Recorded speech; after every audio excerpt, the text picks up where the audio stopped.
I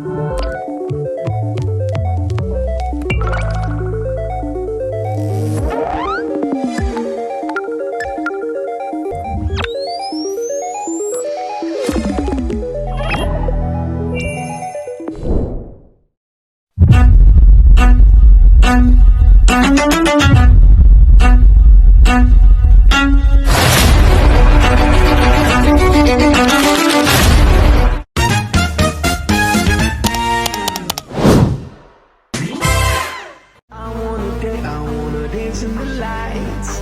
I wanna rock your body. I wanna go for a ride. Hop in the music and rock your body. Baik, apakah semuanya sudah bergabung?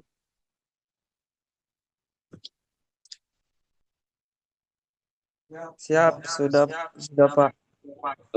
Oke, jika sudah bergabung, saya akan mulai Zoom kali ini. Selamat sore teman-teman semuanya.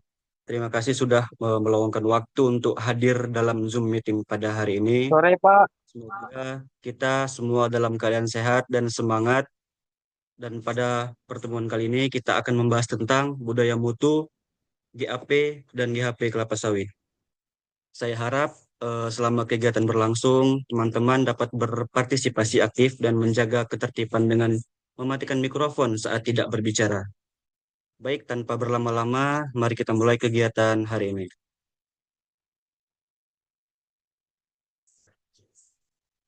Jadi ada beberapa bagian materi yang saya nanti akan jelaskan. Jadi sebelum masuk bagian itu, di sini saya akan menjelaskan apa itu kelapa sawit. Nah, kelapa sawit atau Elaeis guineensis Jack merupakan salah satu komoditas perkebunan yang sangat penting di Indonesia, di mana tanaman ini menghasilkan minyak nabati yang digunakan untuk berbagai kebutuhan seperti minyak goreng, bahan makanan, kosmetik, hingga biodiesel. Produktivitasnya yang tinggi membuat kelapa sawit menjadi sumber devisa negara dan penyerap tenaga kerja dalam jumlah besar. Di mana Indonesia merupakan salah satu produsen minyak sawit terbesar di Indonesia, yang di mana industri ini berperan sebagai dalam meningkatkan perekonomian nasional dan kesejahteraan masyarakat, terutama di daerah perkebunan. Namun dalam pengelolaannya, perkebunan kelapa sawit menghadapi berbagai tantangan seperti serangan hama dan penyakit, fluktuasi harga pasar, isu lingkungan, serta tuntutan sertifikasi berkelanjutan seperti Roundtable on Sustainable Palm Oil atau disebut RSPO, dan Indonesian Sustainable Palm Oil atau ISPO. Oleh karena itu, pengelolaan kelapa sawit perlu dilakukan dengan menerapkan praktik budidaya yang baik, menjaga kualitas hasil panen, serta memperhatikan aspek lingkungan dan sosial agar industri ini dapat berkelanjutan dalam jangka panjang. Dari pengenalan tersebut, terdapat beberapa poin penting yang bisa kita ambil, yaitu yang pertama itu ada kelapa sawit adalah komoditas perkebunan strategis di Indonesia. Yang kedua, kelapa sawit menghasilkan minyak nabati dan pangan, industri, dan energi atau biodiesel. Yang ketiga ada menjadi sumber devisa dan lapangan kerja yang besar.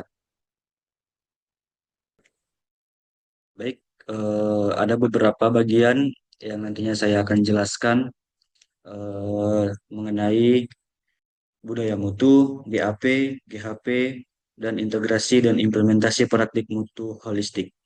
Yang pertama itu ada bagian 1, fondasi budaya mutu, dan bagian 2 ada good agricultural practice atau GAP, bagian 3 ada good handling practice atau GHP, dan bagian terakhir yaitu ada integrasi dan implementasi praktik mutu holistik.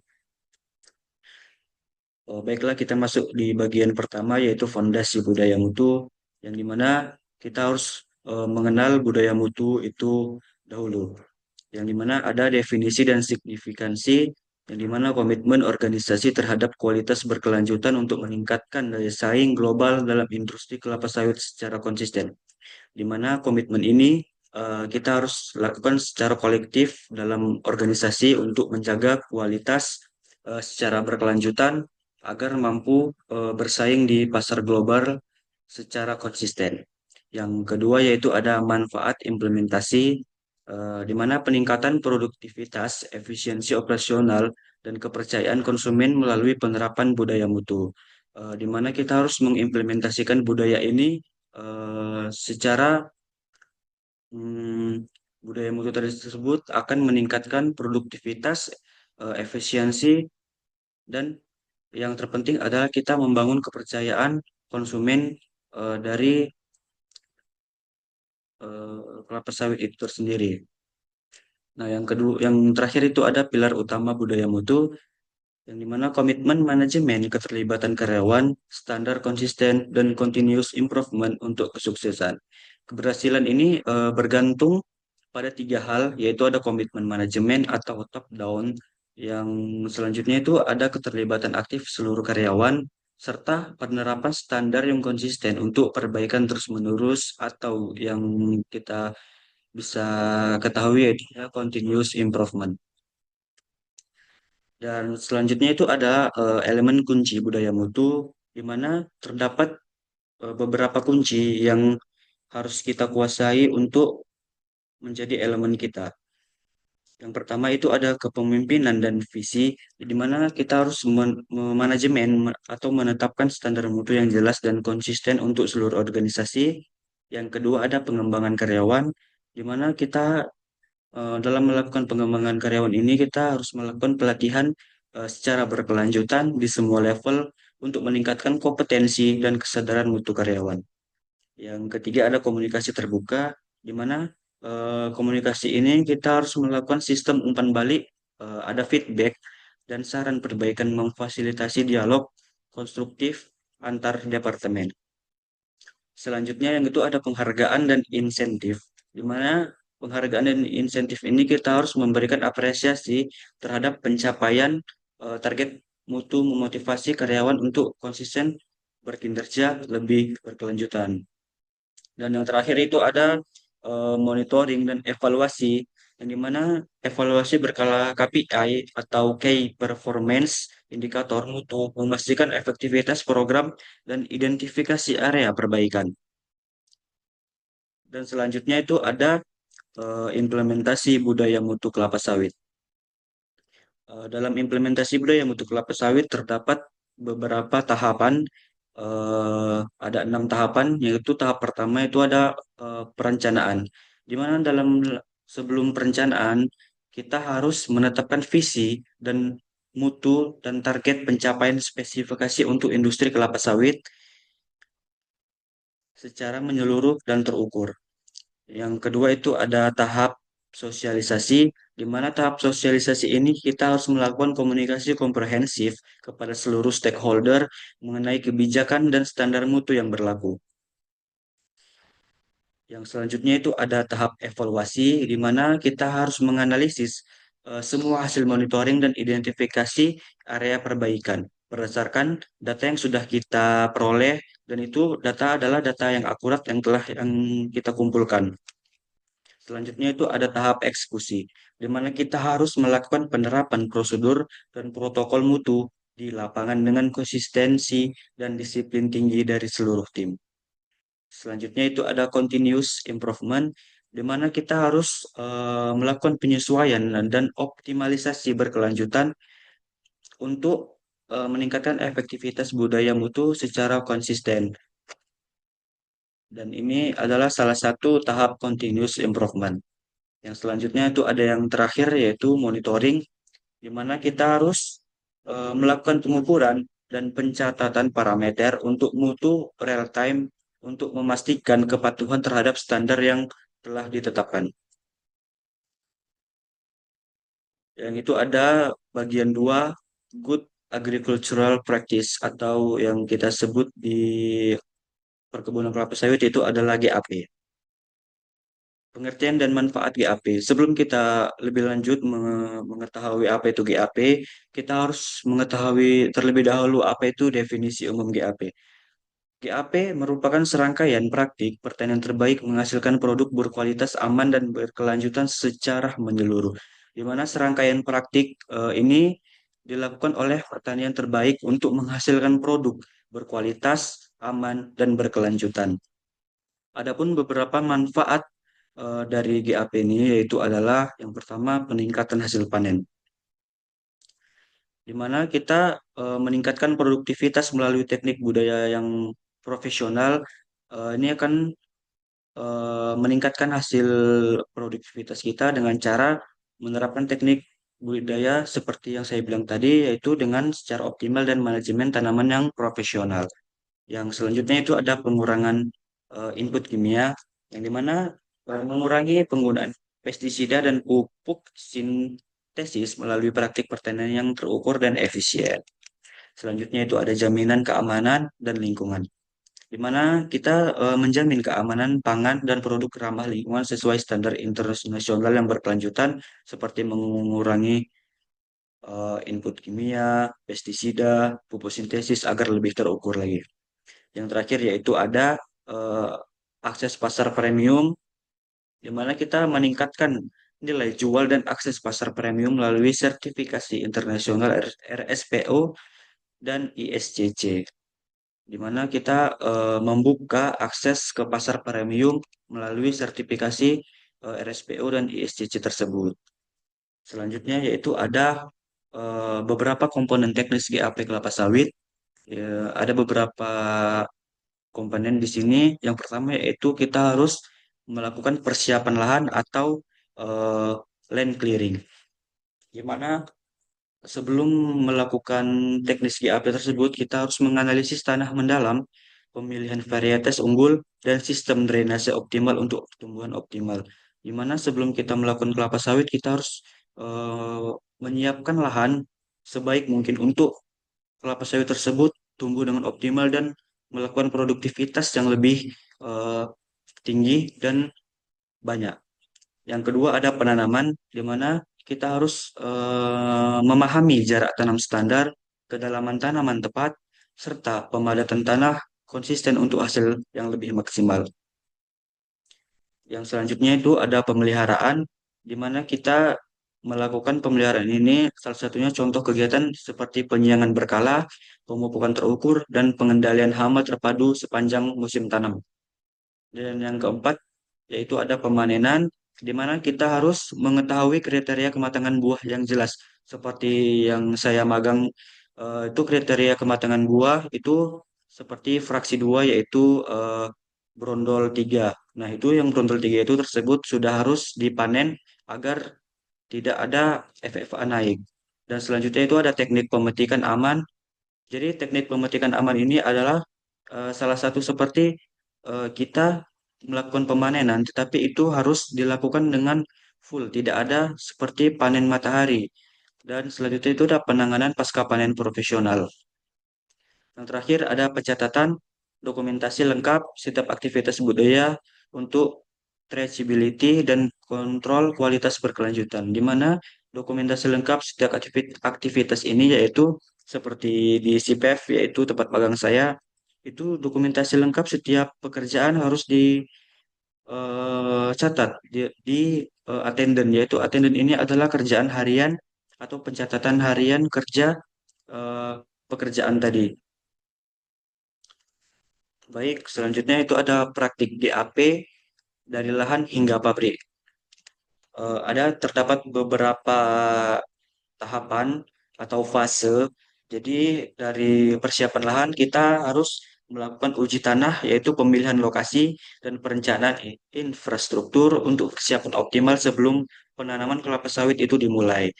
Yang kedua itu ada fase pembangunan kebun, yang dimana fase pembangunan kebun ini kita harus melakukan pembersihan lahan, yang saya bilang tadi, land clearing, sistem drainasenya harus baik agar tidak terjadinya eh, banjir pada lahan kelapa sawit, dan penanaman bibit berkualitas tinggi untuk kebun yang produktif.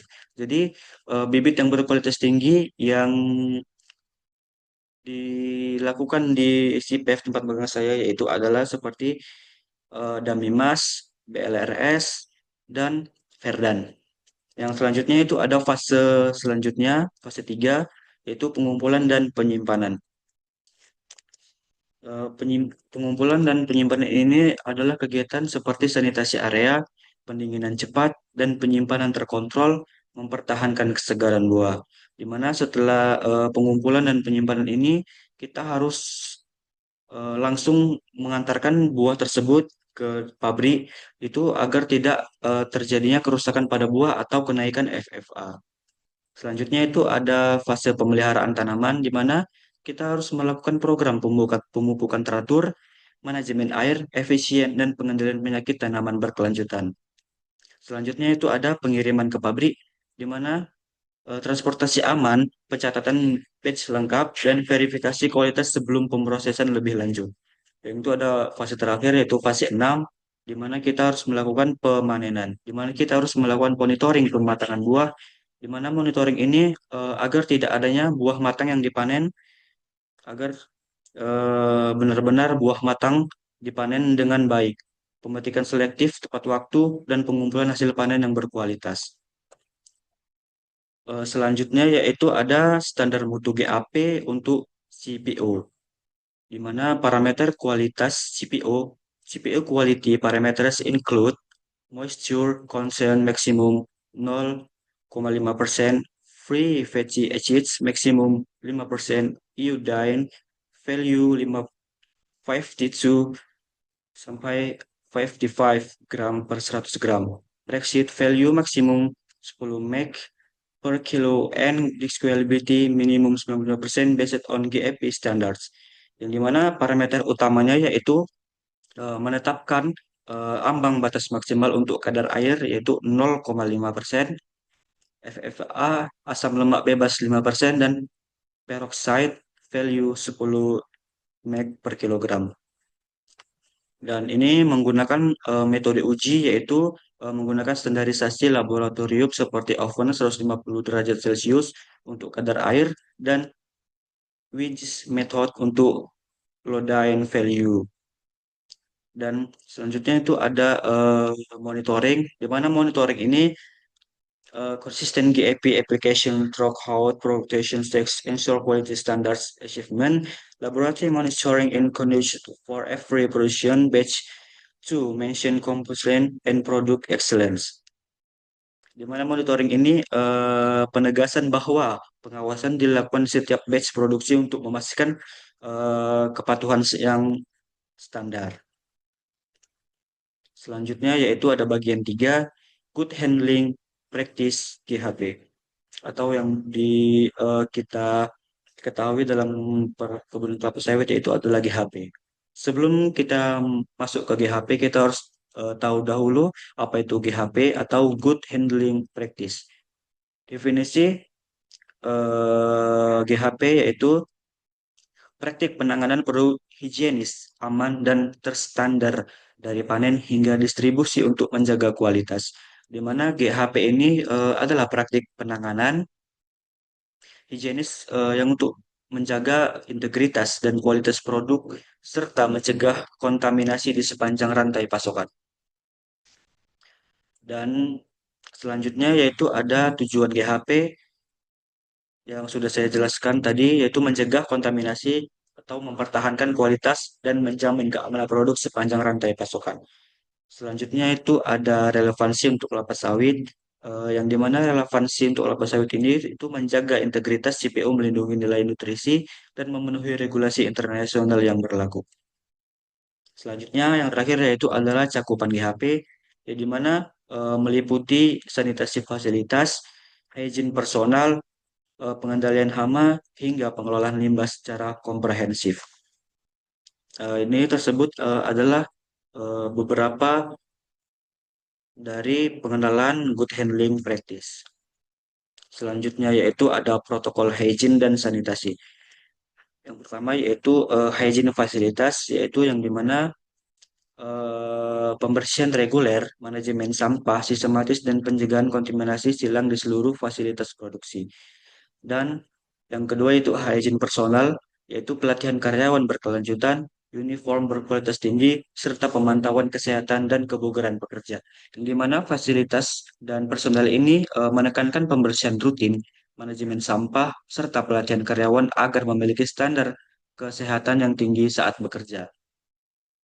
Yang selanjutnya itu ada pengendalian hama, program pest control terintegrasi, monitoring rutin berkelanjutan, dan penggunaan pestisida teruji standar. Dan ada manajemen air, yaitu kualitas air bersih terverifikasi, sistem penyimpanan higienis, dan penggantian air secara rutin teratur. Yang dimana kedua pengendalian ini yaitu penggunaan air bersih terverifikasi dan program pest control terintegrasi. Yang terakhir yaitu ada dokumentasi dan traceability, yang dimana pencatatan lengkap aktivitas sanitasi audit internal berkala serta sertifikasi oleh pihak ketiga independen, di mana traceability ini sangat penting dalam dokumentasi lengkap untuk audit internal atau eksternal dan pelacakan produk. Selanjutnya itu ada standar GHP dalam proses produksi, yaitu ada beberapa tahapan. Yang pertama itu tahapan penerimaan buah, yang dimana kita harus inspeksi visual, menyeluruh verifikasi sertifikasi GAP, dan pelaksanaan karantina awal untuk memastikan kualitas buah tersebut. Yang dimana kita harus memulai dari penerimaan buah, infeksi, eh, visual, yaitu penyiapan sementara, ventilasi optimal, pengolahan awal, sanitasi alat, interaksi, kontrol tekanan, klarifikasi atau filtrasi, hingga pengemasan dan penyimpanan wadah steril terkontrol suhu. Tahapan kedua yaitu ada penyimpanan sementara, yang dimana penyimpanan sementara ini adalah penggunaan eh, area terpisah dengan ventilasi optimal dan implementasi pencegahan pembusukan untuk menjaga kesegaran buah. Yang selanjutnya itu ada tahapan pengolahan awal, yang dimana pengolahan awal ini kita harus melakukan sanitasi menyeluruh peralatan, pengendalian suhu lingkungan, dan pemisahan material asing dari buah. Tahap selanjutnya yaitu pengemasan, tahap selanjutnya yaitu ada klarifikasi dan pemisahan. Yang dimana klarifikasi dan pemisahan ini harus kita lakukan secara filtrasi bersih produk, evaporasi, terukur, dan pendinginan optimal untuk meningkatkan kualitas minyak.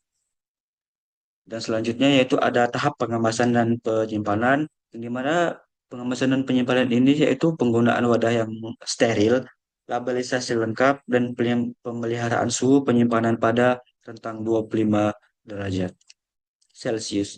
Yang terakhir itu ada tahap ekstraksi, di mana kita melakukan sterilisasi boiler sebelum proses monitoring tekanan sistem dan pengendalian kadar asam untuk hasil yang lebih optimal. Selanjutnya itu ada sistem HACCP dalam GHP, yaitu ada beberapa HACCP. Yang pertama adalah penerimaan buah, di mana eh, penerimaan buah ini kita harus memverifikasi kesegaran buah, menguji kadar air, dan deteksi kontaminasi biologis secara menyeluruh sebelum proses produksi dimulai.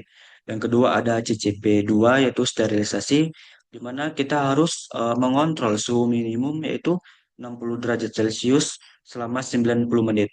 Di mana kita harus memonitoring tekanan uap untuk memastikan efektivitas sterilisasi proses. Nah, selanjutnya itu ada CCP3 yaitu ekstraksi, di mana kita harus melakukan pengaturan kecepatan putaran yang lebih optimal, monitoring tensi mesin, pengecekan seal, mencegah kebocoran dan kontaminasi silang.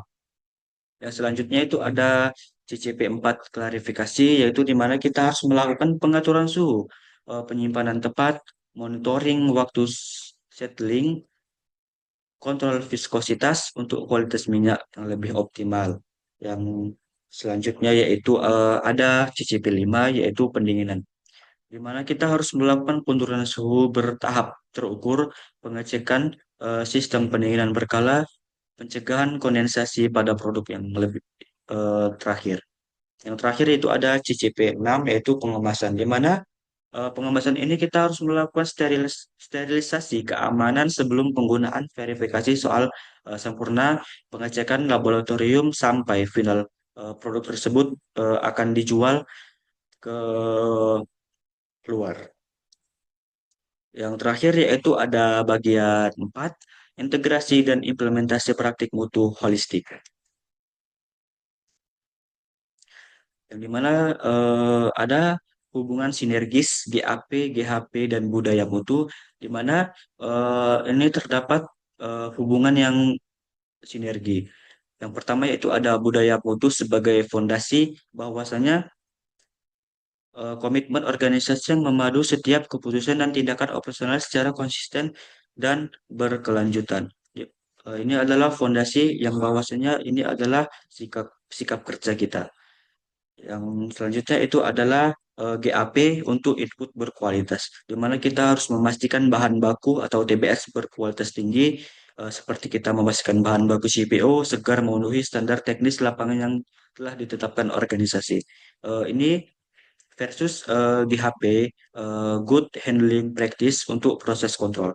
GHP ini menjaga proses kontrol agar produk tidak rusak dan menjaga integritas produk di setiap tahap pengolahan dan penyimpangan agar prosedur ketat terstandar.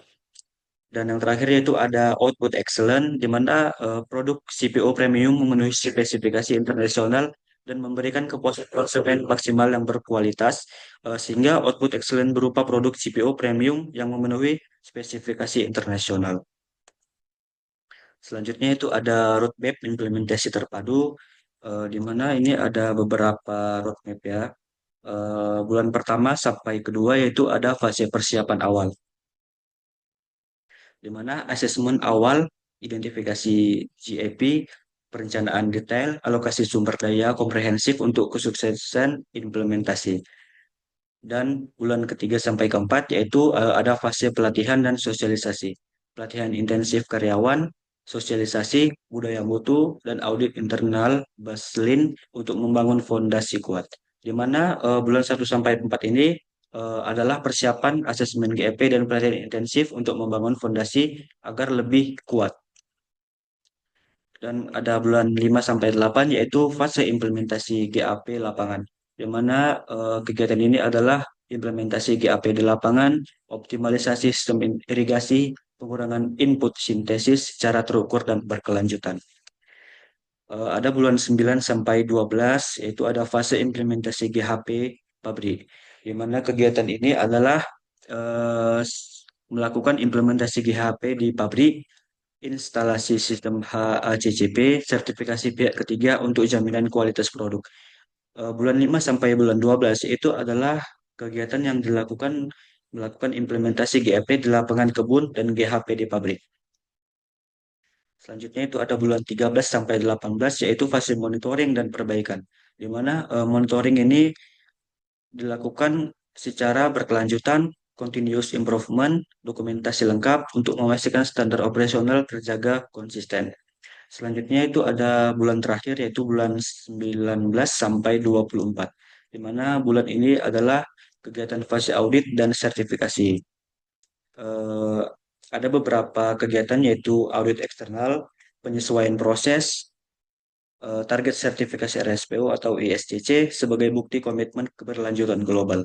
Bulan 13 sampai 24 ini adalah fase monitoring, perbaikan berkelanjutan hingga diakhiri hingga audit dan sertifikasi RSPO atau ISCC. Selanjutnya itu ada KPI, Key Performance Indicator dan target pencapaian mutu. Dapat kita lihat di sini ada target KPI terpadu yaitu menetapkan 5 KPI strategis mencapai adopsi GAP, penurunan FFA, CPO, Zero Defect Rate, kepuasan pelanggan, dan sertifikasi RSPO dengan timeline terukur. Eh, di mana target terukur ini dapat kita lihat pada tabel dan grafik bahwasanya adopsi GAP 100%, penurunan FFA CPO ke angka 2-3%, dan kepuasan pelanggan di atas 95%. Di mana sistem monitoring dan review yaitu adalah implementasi dashboard real time untuk monitoring bulanan dan quarterly review bersama stakeholder, memastikan akuntabilitas serta keterlancarkan progres pencapaian target mutu. Di mana sistem monitoring ini adalah penggunaan dashboard real time untuk memantau progres bulanan dan memastikan akuntabilitas setiap pemilik proses yaitu adalah owner. Baik, di sini ada slide terakhir yaitu adalah kesuksesan implementasi mutu holistik. Yang dimana yang pertama itu adalah akses pasar premium. Akses pasar premium ini adalah harga jual meningkat signifikan dengan kepercayaan konsumen global yang kuat dan berkelanjutan. Yang kedua ada efisiensi operasional. Efisiensi operasional ini adalah pengurangan pemborosan dan optimalisasi input menghasilkan peningkatan produktivitas berkelanjutan. Yang ketiga ada stabilitas finansial, di mana stabilitas finansial ini adalah margin profit naik, investasi tercapai, dan mendorong pertumbuhan bisnis berkelanjutan jangka panjang. Yang terakhir yaitu adalah komitmen budaya mutu, di mana SDM terlatih, proses terstandar, dan continuous improvement tertanam dalam DNA organisasi. Baik, dari pemaparan yang saya paparkan, terdapat kesimpulan, yaitu di mana penerapan budaya mutu, Good Agricultural Practice atau GAP, dan Good Handling Practice atau GHP merupakan strategi terpadu yang sangat penting dalam meningkatkan daya saing industri kelapa sawit. Ketiga aspek ini saling berkaitan dan tidak dapat dipisahkan karena keberhasilan produksi tidak hanya ditentukan oleh teknik budidaya di lapangan, tetapi juga oleh sistem manajemen mutu dan penanganan pasca panen yang tepat. Budaya mutu membentuk pola pikir dan komitmen seluruh elemen organisasi untuk selalu mengutamakan kualitas dan perbaikan berkelanjutan. GAP memastikan proses budidaya dilakukan secara efisien, ramah lingkungan, dan sesuai standar agronomi. Sementara itu, GHP menjadi mutu tandan buah segar atau TBS sejak panen hingga ke pabrik agar rendemen minyak optimal dan kadar FFA tetap rendah. Jadi integrasi ketiganya terbukti bahwanya mampu meningkatkan produktivitas dan rendemen minyak, menurunkan kehilangan hasil dan biaya profesional, memperkuat akses pasar melalui sertifikasi seperti Roundtable on Sustainable Palm Oil atau RSPO dan Indonesian Sustainable Palm Oil atau ISPO, dan mendukung keberlanjutan lingkungan dan tanggung jawab sosial. Mungkin itu saja yang dapat saya sampaikan. Demikian rangkaian kegiatan pada hari ini telah kita laksanakan bersama. Saya mengucapkan terima kasih kepada Bapak serta seluruh peserta yang telah berpartisipasi aktif dalam kegiatan Zoom meeting ini. Semoga materi dan diskusi yang telah disampaikan dapat memberikan manfaat serta menambah wawasan bagi kita semua. Apabila terdapat kekurangan selama kegiatan berlangsung, saya memohon maaf yang sebesar-besarnya. Akhir kata, saya tutup pertemuan hari ini. Wassalamualaikum warahmatullahi wabarakatuh.